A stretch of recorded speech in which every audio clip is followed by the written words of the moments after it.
So, Sherrill, another big one that I see in clinic is everyone seems to be stressed. So we're talking about these adrenal health issues. Now, do you have something simple that you can recommend for a de-stressing technique?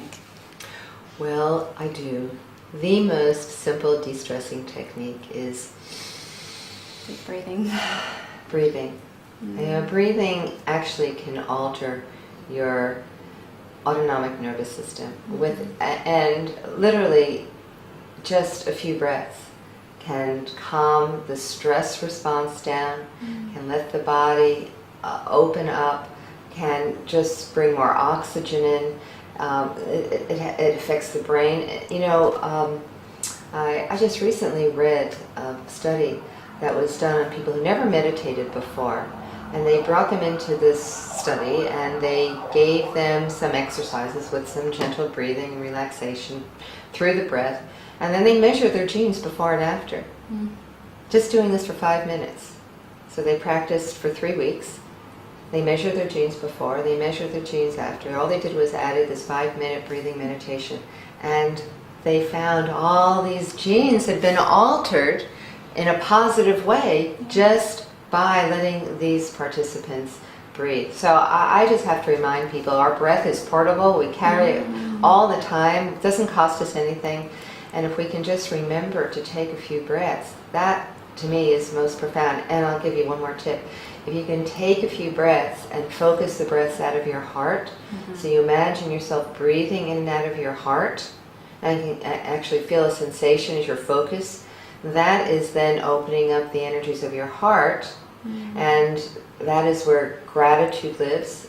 The heart actually sends more communications to the brain than the brain sends to the heart. So the heart is the most intelligent organ we've got in the energetic system.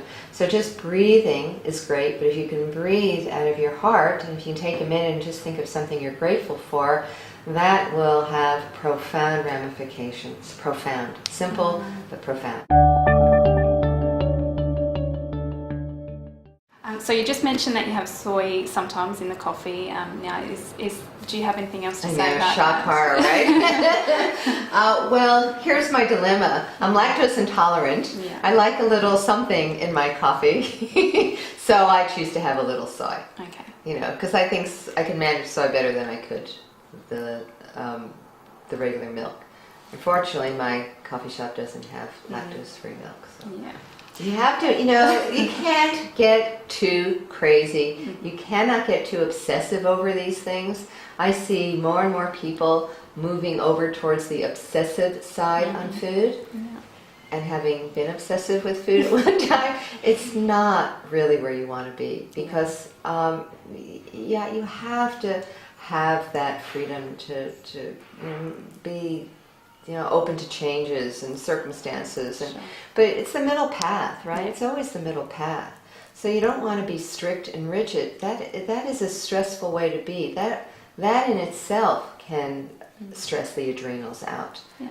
So it's flowing and being open, but you have your basic set guidelines that you live by, and then you're able to stray occasionally, and then you come back, and the body can handle that. You just don't want to be straying all the time. So if you have an occasional little treat, fine. And then if your body actually is not happy with it, if you feel unwell, that's good feedback. Pay attention. Yeah, true. But generally, as a rule, I don't recommend soy as unfermented soy foods as a staple in the diet. Yeah. So if you're going to eat soy, if you want soy for the protein component, do it in its fermented form. The miso, the tempeh. That's primarily, the way. I guess there's some fermented, I don't know if you have fermented soy powders here or things like that. Not powders, tempeh, miso, so natto. Yeah, so it's usually tempeh and miso that is the most common. The way soy evolved and how cultures ate soy, it never was designed to be eaten with soy nuts and soy flour. It was always fermented because it's pretty indigestible for the body. So that's how I recommend do it, except occasional soy.